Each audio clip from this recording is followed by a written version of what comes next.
నమస్కారం city news కి స్వాగతం. వార్డు పర్యటనలో భాగంగా పట్టణ 19వ వార్డులో చైర్పర్సన్ దాడిపోయిన రాధిక రెండవ రోజు పర్యటించారు. వార్డులోని శానిటేషన్ పనులను పరిశీలించారు. కాలువల్లో పెరుగుపోయిన వ్యర్థాలను సిబ్బందిచే తొలగింపు చేశారు. ఈ సందర్భంగా ఆమె మాట్లాడుతూ ఈ ప్రాంతంలో డ్రైనేజ్ ప్రధాన సమస్యగా మారిందని, కాలువలపై షాప్ నిర్మాణాలు చేపట్టారని, దీని కారణంగా సమస్య తలెత్తుతుందని, త్వరలోనే సమస్యను పరిష్కరిస్తామని చెప్పారు. అదేవిధంగా వ్యాపారస్తులు కాలువలో వ్యర్థాలను వేయరాదని ఆమె సూచించారు. వార్డుకు సంబంధించి వీధి లైట్ అడగటం జరిగిందని, దానిని కూడా పరిష్కరించడం జరుగుతుందని తెలిపారు. కార్యక్రమంలో వైసీపీ నాయకులు, పురపాలక సంఘ అధికారులు పాల్గొన్నారు.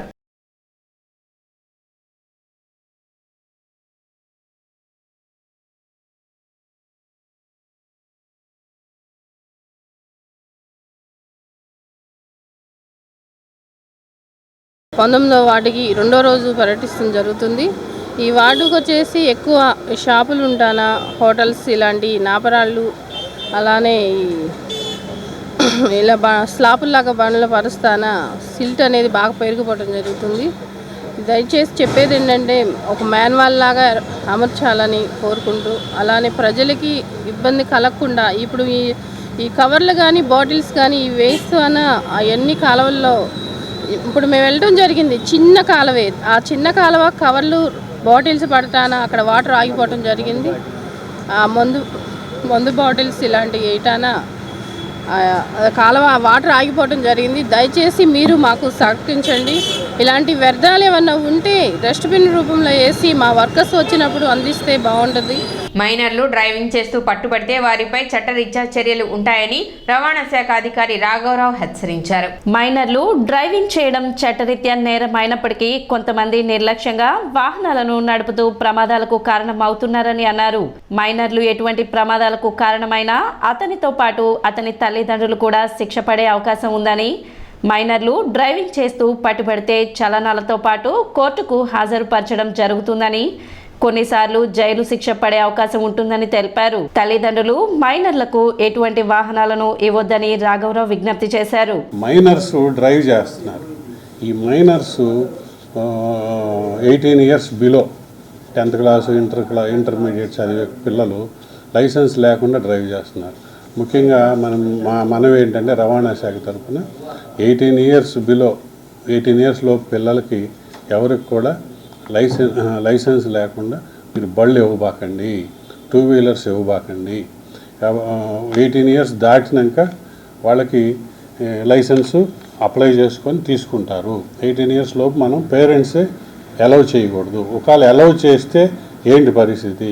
18 ఇయర్స్ లోపు కనుక ఇస్తే వాళ్ళకి మైనర్ డ్రైవ్ చేసినందుకు 5,000 ఫైను, అలాగే లైసెన్స్ లేనందుకు 5,000, మొత్తం 10,000 ఫైన్ ఉంటుంది. ఈ ఫైనే కాక ప్రాసిక్యూషన్ పెట్టడం జరుగుతుంది. ప్రాసిక్యూషన్ అంటే కోర్టుకు పెట్టడం జరుగుతుంది.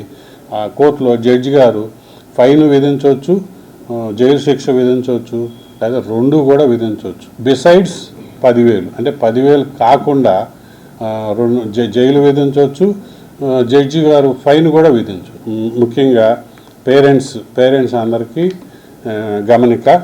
గమనించవలసిందిగా కోరుచున్నాము. దుగ్గిరాల కోల్డ్ స్టోరేజ్ అగ్ని ప్రమాద బాధితులకు నష్టపరిహారం చెల్లించాలని కోరుతూ పసుపు రైతులు మార్చి 3వ తేదీ నుండి దుగ్గిరాల ఎంఆర్ఓ కార్యాలయం వద్ద రిలే నిరాహార దీక్ష చేపట్టనున్నారు. కోల్డ్ స్టోరేజ్ అగ్ని ప్రమాద ఘటనపై న్యాయం చేయాలని కోరుతూ దశల వారీగా ఆందోళన చేసినప్పటికీ ప్రభుత్వం కానీ యాజమాన్యం కానీ ఇంతవరకు స్పందించకపోవడం శోచనీయమని అన్నారు. ఈ నేపథ్యంలో మార్చి 3వ తేదీ నుండి దుగ్గిరాల ఎంఆర్ఓ కార్యాలయం వద్ద రిలే దీక్షలు నిర్వహిస్తున్నట్లు పసుపు రైతులు తెలిపారు. ప్రభుత్వ యంత్రాంగం నుంచి దీనికి సంబంధించిన సమాచారం ఇవ్వమని మేము సమాచార హక్కు చట్టం ద్వారా కూడా అడిగాము. ఇంతవరకు లిస్టు అనేది ఇవ్వకపోవటం అనేది చూస్తుంటే రైతుల్లో అనుమానం కలుగుతుంది. అసలు ఏం జరుగుతుంది, నిజంగా వాస్తవంగా ఇది అగ్ని ప్రమాదం దాని అంతటా జరిగిందా, లేకపోతే కావాలని జరిగిందా, అసలు ఇన్ని రోజులు అయినా కానీ మరి ఇంకా మంట మండుతుందంటే దీని వెనకాల ఏమన్నా కుట్ర కోణం దాగి ఉందా అనేది రైతాంగం ఆవేదన ఆందోళన వెలిబుస్తున్న పరిస్థితి. ఇది ₹1 కాదు, ₹60 కాదు, 100 కోట్ల రూపాయలు ఆస్తి తగలబడితే ప్రభుత్వం మేనమేషాలు లెక్క పెట్టడం అంటే మరి ప్రభుత్వం ఎందుకని ఈ విధంగా వ్యవహరిస్తుందో తెలీదు. బాధిత రైతుల లిస్టు పెట్టాలి.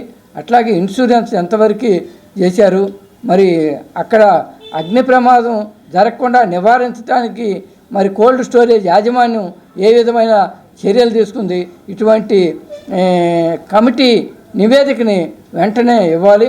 అందుకనే ఈ కమిటీ యొక్క నివేదిక రాకపోవటానికి మేము నిరసన తెలియజేస్తూ రేపు మార్చి 1వ తారీఖు నుంచి 3 రోజుల పాటు దుగ్గిరాల తహసీల్దార్ గారి కార్యాలయం వద్ద రిలే నిరాహార దీక్షలు చేపడుతున్నాం. అప్పటికైనా ప్రభుత్వం స్పందించకపోతే ఆందోళన ఉధృతం చేస్తామని రైతులు హెచ్చరించారు. జనవరి 19వ తేదీన శుభం మహేశ్వరి కోల్డ్ స్టోరేజ్లో అగ్ని ప్రమాదం సంభవించింది. ఈ సందర్భంగా ఆ రోజు దాదాపుగా 115 బ్యాగ్స్ ఉన్నాయని చెప్పేసి ఆ రోజు పత్రికలో కానీ సమాచారంలో కానీ వచ్చింది. మరి దాన్ని చూసుకున్న ఈ రోజున 100 కోట్ల దాకా ఆస్తి, రైతుల ఆస్తి దగ్ధమైపోయిందని, ఆవిరైపోయిందని చెప్పేసి రైతులు ఆందోళన చెందుతూ ఉన్నారు. ఇప్పుడు కూడా యాజమాన్యం కానీ ప్రభుత్వం కానీ నిర్లక్ష్యంగా వ్యవహరిస్తూ ఉంది. మరి రైతు సంఘాల ఆధ్వర్యంలో, ప్రజా సంఘాల ఆధ్వర్యంలో ఇప్పటికి దశల వారీగా ఆందోళన, నిరసనలు, ధర్నాలు చేస్తూ ఉన్నాము. మరి నిన్న సబ్ కలెక్టర్ దగ్గర కూడా ధర్నా కార్యక్రమం జరిగింది. మరి ఎంపీలని, మరి రాజ్యసభ సభ్యుల్ని, అలాగే ఎమ్మెల్యేలను కూడా గరిచిన పరిస్థితి ఉంది. మరి ఎవరు కూడా ఇంతవరకు దీన్ని స్పందించి రైతులకు న్యాయం చేసే పరిస్థితి లేదు. మరి మేము అడుగుతున్నాము, ఈ ప్రభుత్వాలు రైతే రాజు, అలాగే దేశానికి వెన్నెముక, అన్నదాత అని చెప్పేసి అనేక సందర్భాల్లో చాలా గొప్పలు చెబుతూ ఉంటారు. మరి రైతులు ఈ విధమైనటువంటి నష్టం జరిగి ఆందోళన గురయ్యి రోగాలను బారినపడి అనేక ఇబ్బందులు పడుతూ ఉంటే రైతులు మరి ఇప్పుడు కూడా అధికారుల నుంచి కానీ ప్రభుత్వం వైపు నుంచి కానీ స్పందన లేకపోవడం అనేది చాలా దారుణమైన విషయం. ఇప్పటికైనా సరే అనేక సందర్భాల్లో విపత్తులు జరిగిన సందర్భంలో ప్రభుత్వం నుంచి కొంత అమౌంట్ ఇచ్చి అలాగే ఇన్సూరెన్స్ క్లెయిమ్ చేసి రైతులను ఆదుకోవాల్సిన పరిస్థితి ఉంది. మార్చి 1వ తారీఖున దుగ్గిరాల తహసీల్దార్ కార్యాలయం దగ్గర 3 రోజుల పాటు రిలే నిరాహార దీక్షలు చేపట్టడం జరిగింది. 26వ తేదీ సాయంత్రం లిస్ట్ ఇస్తామని చెప్పారు. బాధితులు లిస్ట్ ఇవ్వమని చెప్పి అడిగాం. దాంట్లో ఆయన ఎందుకు మీకు అంత ఆదుత పడుతున్నారంటే ఇప్పుడు చేర్చిన పేర్లు కాకుండా అదనంగా చేరుస్తారు అనే భయం మాకు ఉందని చెప్పి అడిగితే మీరు దాని గురించి ఏం ఆలోచించవసరం లేదు, లిస్టు ఇస్తామని చెప్పారు. కానీ 2 రోజులు 3 రోజులు గడుస్తున్నా కూడా ఇంకా లిస్టు మా చేతికైతే రాలేదు. 1వ తేదీ ఇస్తానని చెబుతున్నారు. రైతులైతే ఆ లిస్టు చేతిలో ఉంటే కానీ ఏ రైతుది పోయింది, ఎంత సరుకు అక్కడ ఉంది, ఇన్సూరెన్స్ కట్టింది ఆయన కట్టానని చెబుతున్న 40 కోట్లకి రైతులకి ఎంత వస్తుందనే లెక్కల్లో రైతులు చూసుకుంటున్నారు. ఆ బస్తాలు అనేది సంఖ్య ఖచ్చితంగాను రైతుల సంఖ్య కూడా వెంటనే బయటపెట్టాల్సిన అవసరం ఉంది. అట్లాగే కమిటీ నివేదిక కూడా పారదర్శకంగా ఉండాలి. ఏ అధికారి కూడా ఇంతవరకు ఇదిగో ఈ నష్టం జరిగింది, మీకు ఇంత వస్తుందని కానీ రైతును ఓదార్చి రైతులతో మీటింగ్ పెట్టి కనీసం రైతులు ముఖాముఖి మాట్లాడిన పరిస్థితి లేదు. ఇంకా సహజాలు చేస్తున్నారు. దీని మీద రైతులు ఆందోళనగా ఉన్నారు. రేపు 1వ తేదీ నుండి 3 రోజుల పాటు దుగ్గిరాల్లో మండల తహసీల్దార్ గారి కార్యాలయం దగ్గర రిలే నిరాహారాలు చేయడానికి మేము నిర్ణయం చేసుకుని ఆ దశగా పరిమితికి మించి ప్రయాణికులను ఆటోలో ఎక్కించరాదని ఆర్టీఓ రాఘవరావు ఆటో డ్రైవర్లకు సూచించారు. ఆటోలో పరిమితికి మించి ప్రయాణికులను ఎక్కిస్తే చర్యలు ఉంటాయని తెలిపారు. అదేవిధంగా ఎక్కడ పడితే అక్కడ ఆటోలను నిలిపి ట్రాఫిక్ మరియు ప్రజలకు ఇబ్బంది కలిగిస్తున్నారని, అటువంటి వారిపై కూడా చర్యలు ఉంటాయని హెచ్చరించారు. ముఖ్యంగా ఆటో వెనుక డోర్ ఓపెన్ చేసి ప్రయాణికులను ఎక్కించరాదని, ప్రయాణికులు కూడా ఆటో వెనుక డోర్ పై ప్రయాణం చేయరాదని సూచించారు. ఆటో వాళ్ళు కూడా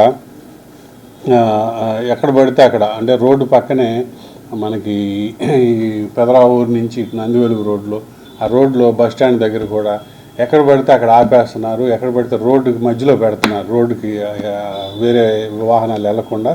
కాబట్టి వాళ్ళు కూడా అనాథరైజ్ పార్కింగ్ చేయకుండా ఎక్కడైతే వారికి పార్కింగ్ ఇచ్చారో అక్కడే ఆపవలసిందిగా మనం చేస్తున్నాం. అలాగే ఆటో ఓనర్స్కి, డ్రైవర్స్కి ముఖ్య విజ్ఞప్తి ఏంటంటే వెనక డోరు తీయబాకండి, బ్యాక్ డోరు ఓపెన్ చేయొద్దు.